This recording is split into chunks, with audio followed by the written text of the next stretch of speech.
ദേ ആ മാനത്ത് കാണുന്ന ഫാഷൻ ഫ്രൂട്ടിൽ ഇത് 2-3 ദിവസമായി ആല് വേണമെന്ന് പറഞ്ഞിരിക്കുക കേട്ടോ. അതാണെങ്കിൽ നന്നായിട്ട് പഴുത്തിട്ടുണ്ട്. അപ്പോൾ ഞാൻ അത് എറിയാനൊന്നും കിട്ടാത്തതുകൊണ്ട് തന്നെ ഒരു ചൂലെടുത്തിട്ട് അവിടെ എറിഞ്ഞു കേട്ടോ. പക്ഷേ ചൂല അവിടെ തങ്ങി നിന്ന് രണ്ടും ചാടിയില്ല കേട്ടോ. പിന്നെ അപ്പോൾ അതാ 3 ദിവസം കഴിഞ്ഞിട്ട് ആ ചൂല് ചാടി, പക്ഷേ ആ സാധനം ചാടിയില്ല കേട്ടോ. പിന്നെ ആ സാധനം ഞാൻ തോട്ടി കൊണ്ട് ചാടിച്ചതാ ആലുവിന് സാധനം കിട്ടിയിട്ടുണ്ട് കേട്ടോ. ആലുവിന് തന്നെ ഈ താഴത്തേക്ക് വന്ന് എടുക്കണം എന്നിട്ട് ആലു തന്നെ എടുക്കട്ടെ. അപ്പോൾ അത് കഴിഞ്ഞിട്ട് ഇനി അവിടെ ഇടയിലും ഉണ്ടോ ചാടിക്കണോ നോക്കട്ടെ ആള്. അപ്പോൾ അതൊക്കെ കഴിഞ്ഞിട്ട് ആലു തന്നെ ഒറ്റയ്ക്ക് കയറട്ടെ അവിടുന്ന്. പിന്നെ ഞാനത് നന്നായിട്ടൊന്ന് വാഷ് ചെയ്തിട്ട് കേട്ടോ. ഇതാണെങ്കിലോ അത്യാവശ്യം നല്ല വലിപ്പമുണ്ട് കേട്ടോ, നന്നായിട്ട് പഴുത്തിട്ടുണ്ട്. ചിലപ്പോൾ ഇതിലൊന്നുകൂടെ പഴുക്കും കേട്ടോ. ഇനി ചിലപ്പോൾ ചാടിയെ നമ്മൾ കാണില്ലല്ലോ എന്ന് വിചാരിച്ചിട്ട് നമ്മൾ പെട്ടെന്ന് നടത്തുക കേട്ടോ. അപ്പോൾ നമ്മൾ അകത്തേക്ക് പോയിട്ട് ഇതിൻ്റെ വശമൊക്കെ ഒന്ന് എടുക്കുക കേട്ടോ.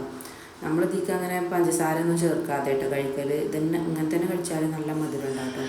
അപ്പോൾ ആലുവിനാണെങ്കിൽ ഭയങ്കര ഇഷ്ടമാണ് കേട്ടോ. ആലുവിന് ഒറ്റയ്ക്ക് കഴിക്കണം എന്ന് പറഞ്ഞിട്ട് കഴിക്കട്ടോ. ആലുവിന് നല്ല ഇഷ്ടപ്പെട്ടും ചെയ്തു.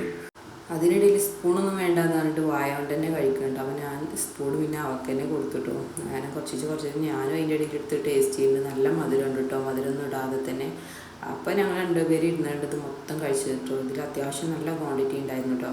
ഞാൻ അതൊക്കെ കഴിഞ്ഞപ്പോൾ ആലുദ ഇവിടെ ഫാനിട്ട് കളിക്കുക കേട്ടോ. അപ്പോൾ നോക്കിയപ്പോൾ ഇത് ആലുദ നമ്മൾ ഫാഷൻ ഫ്രൂട്ട് ഇറക്കാൻ പോയപ്പോൾ ആലുവിൻ്റെ ടോയ്സൊക്കെ ഇവിടെ അടുക്കി വെച്ചതുണ്ട്. അപ്പോൾ കുട്ടി ശരിക്കല്ല എന്ന് പറഞ്ഞിട്ട് ഞാനത് വെച്ചപ്പോൾ മറ്റേതൊക്കെ താഴ്ന്നിട്ടു. അപ്പോൾ ഒരു വളിഞ്ഞ ചെറിയാണ് ആലുവിൻ്റെ കാണുന്നത്.